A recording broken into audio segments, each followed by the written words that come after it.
दोस्तों फिर से आपका एक नए वीडियो में वेलकम है, स्वागत है। आज की वीडियो के अंदर मैं आपको एक best 5 minute time frame intraday trading strategy बताने वाला हूं, जिसके लिए ट्रेडिंग व्यू के सीक्रेट इंडिकेटर का यूज करेंगे। और मुझे उम्मीद है दोस्तों कि आप लोगों को इस वीडियो से बहुत कुछ सीखने को मिलेगा, तो वीडियो को लास्ट तक जरूर देखना। और आप लोगों को अगर वीडियो अच्छी लगती है तो एक लाइक जरूर करना। तो चलिए वीडियो स्टार्ट करते हैं। तो सबसे पहले हमें ट्रेडिंग व्यू के ऊपर जाना है। नेक्स्ट हमें टाइम फ्रेम को 5 मिनट पर सेट करना है और अब हमें चार्ट को नॉर्मल कैंडलस्टिक से हाइकन 80 पे कर देना है। इसके लिए आपको सिंपल तरीके से कैंडलस्टिक वाले आइकन पर क्लिक कर देना है और यहाँ पर हाइकन 80 को सिलेक्ट कर लेना है। और ये भी एक प्रकार से कैंडलस्टिक चार्ट है, लेकिन ये नॉर्मल कैंडलस्टिक चार्ट से थोड़ा सा अलग है। जैसा कि आप स्क्रीन पर देख पा रहे हो, नॉर्मल चार्ट में हमें अप ट्रेंड या डाउन ट्रेंड के समय बहुत ज्यादा नॉइज देखने को मिलता है। मतलब अप ट्रेंड के टाइम पर बहुत सारे रेड कैंडल बनते हैं जो हमें डिस्ट्रैक्ट कर सकते हैं, और डाउन ट्रेंड के टाइम पर बहुत सारी ग्रीन कैंडल बनती है, तो इस चीज को हम नॉइज कहते हैं। वहीं पर दोस्तों हाइकन 80 चार्ट नॉइज रिडक्शन का काम करता है। हाइकन 80 चार्ट में अप ट्रेंड के टाइम पर मैक्सिमम कैंडल ग्रीन होते हैं और डाउन ट्रेंड के टाइम पर ज्यादातर कैंडल रेड होती है, जो हमें मार्केट का एक क्लियर व्यू देती है। लेकिन इसका मतलब ये नहीं है कि हाइकन 80 चार्ट नॉर्मल चार्ट से बेहतर है। डिफरेंट स्टेजेस के लिए डिफरेंट चार्ट का यूज किया जाता है। जैसे आज की स्टेज के लिए हाइकन 80 चार्ट परफेक्ट चार्ट है। अब दोस्तों हमें उन दो सीक्रेट इंडिकेटर को चार्ट पर अप्लाई करना है। उसके लिए आपको सिंपल तरीके से इंडिकेटर सेक्शन में सर्च करना है और टाइप करना है सैंडलर एग्जिट, और आपको इसको सिलेक्ट कर लेना है, सैंडलर एग्जिट बाय एवरगेट। और दोस्तों अब हमें इसकी सेटिंग में कुछ चेंजेस करने हैं। सबसे पहले हम इनपुट में जाएंगे और यहाँ पर हम ATR पीरियड में 1 सिलेक्ट करेंगे और ATI मल्टीप्लाई में 2 पुट करेंगे। और अब हम स्टाइल पर क्लिक करेंगे और सभी को अनचेक कर देंगे buy level and send level को छोड़कर। तो ये हमारा पहला इंडिकेटर अप्लाई हो चुका है। अब दोस्तों हमें कंफर्मेशन के लिए दूसरा इंडिकेटर अप्लाई करना है। इसके लिए हम लोग इंडिकेटर सेक्शन में टाइप करेंगे 0 leg SMA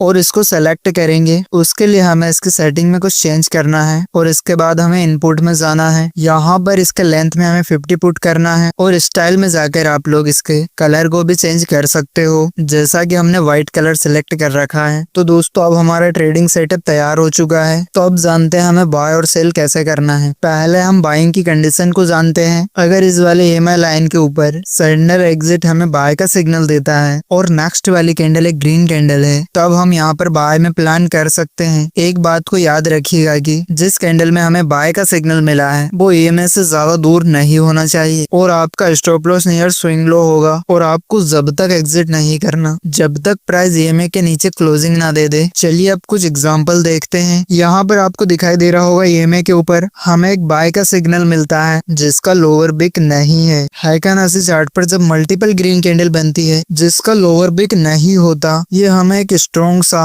upward movement indicate करता है। अब दोस्तों हमें इंतजार करना है नेक्स्ट कैंडल के बनने का। तो नेक्स्ट वाली कैंडल एक ग्रीन कैंडल है जिसका लोअर बिग नहीं है। तो अब हमारे पास ट्रिपल कंफर्मेशन आ चुकी है। प्राइस EMI से ऊपर है, हमारा इंडिकेटर हमें बाय का सिग्नल देता है और यहाँ पर हमारे पास मल्टीपल ग्रीन कैंडल है जिनकी लोअर बिग नहीं है। तो अब हम यहाँ पर बाय में प्लान कर सकते हैं। चलो एक और एग्जांपल देखते हैं। यहाँ प्राइस EMI से ऊपर है और सेम इसी टाइम पर हमें यहाँ पर एक बाय का सिग्नल मिलता है और यहाँ पर हमें इमीडिएटली कोई भी ट्रेड नहीं लेना, हमें नेक्स्ट कैंडल के बनने का इंतजार करना है। अगर नेक्स्ट वाली कैंडल एक ग्रीन कैंडल है तब हम यहाँ पर बाय कर सकते हैं। चलिए एक डिफरेंट एग्जांपल देखते हैं। तो आपको दिखाई दे रहा होगा यहाँ पर हमें बाय का सिग्नल EMI से नीचे मिलता है, लेकिन सेम टाइम में ये EMI के बहुत ज्यादा पास है। ऐसी स्थिति में हम कभी कभी नेक्स्ट कैंडल को देखते हैं। अगर नेक्स्ट कैंडल एक ग्रीन कैंडल है और वो अच्छे मूवमेंट के साथ EMI को ब्रेक करते हुए ऊपर क्लोजिंग दे दे, तो हम यहाँ पर बाय में प्लान कर सकते हैं। चलिए एक और डिफरेंट एग्जांपल देखते हैं। यहाँ पर आपको दिखाई दे रहा होगा प्राइस EMI से ऊपर है और इंडिकेटर भी हमें बाय का सिग्नल दे रहा है। तो क्या हमें यहाँ पर बाय करना चाहिए? तो इसका आंसर है कि नहीं, हमें यहाँ पर कोई भी ट्रेड नहीं लेना है। इस बात को याद करिए कि हमने आपको बोला था अगर प्राइस EMI से दूर है तब हमें ट्रेड को अवॉइड करना है। तो चलिए देखते हैं अब हमें सेल कैसे करना है। पहली कंडीशन, सिग्नल कैंडल EMI से नीचे होनी चाहिए। सेकंड, जो नेक्स्ट कैंडल बने वो एक रेड कैंडल होनी चाहिए। तीसरा, प्राइस EMI से ज्यादा दूर नहीं होना चाहिए। तो चलिए कुछ एग्जांपल देखते हैं। तो यहाँ पर आपको दिखाई दे रहा होगा प्राइस EMI से नीचे है, मतलब यहाँ पर हमें सेल की अपॉर्चुनिटी ढूंढनी। अब आपको दिखाई दे रहा होगा हमें यहाँ पर एक सेल का सिग्नल मिलता है और हमें यहाँ पर इमीडिएटली कोई भी ट्रेड नहीं लेना, हमें नेक्स्ट कैंडल के बनने का इंतजार करना है। अगर नेक्स्ट कैंडल कोई रेड कैंडल है तब हम यहाँ पर सेल में प्लान कर सकते हैं। चलिए एक और एग्जांपल देखते हैं। आपको दिख रहा होगा यहाँ पर हमें एक सेल का सिग्नल मिलता है, वो भी EMA से नीचे। तो क्या हम यहाँ पर सेल या शॉर्ट में प्लान करेंगे? तो इसका आंसर है नहीं। हम यहाँ पर कोई भी ट्रेड नहीं लेंगे क्योंकि प्राइस EMA से बहुत ज्यादा दूर है। चलिए एक और एग्जांपल देखते हैं। तो यहाँ पर आपको दिखाई दे रहा होगा हमें एक सेल का सिग्नल मिलता है, वो भी EMA के जस्ट नीचे। और जिस कैंडल में हमें सेल का सिग्नल मिला उसका अपर बिग बिल्कुल नहीं है क्या? ऐसी कैंडलस्टिक में अगर मल्टीपल रेड कैंडल बनती है जिसकी अपर बिग नहीं होती तो ये एक प्रकार से हमें स्ट्रॉन्ग सा डाउनवर्ड मूवमेंट इंडिकेट करता है। नेक्स्ट आपको देखना है, अगर नेक्स्ट कैंडल एक रेड कैंडल है तब हम यहाँ पर सेल में प्लान कर सकते हैं। तो नेक्स्ट वाली रेड कैंडल है जिसका अपर बिग बिल्कुल भी नहीं है, तो अब हमारे पास ट्रिपल कंफर्मेशन आ चुकी है। तो अब हम यहाँ पर सेल में प्लान कर सकते हैं। तो दोस्तों इस वीडियो में इतना ही। मुझे उम्मीद है कि आपको इससे बहुत कुछ सीखने को मिला होगा। तो हम मिलते हैं नेक्स्ट वीडियो के अंदर, तब तक के लिए थैंक्स फॉर वॉचिंग वीडियो।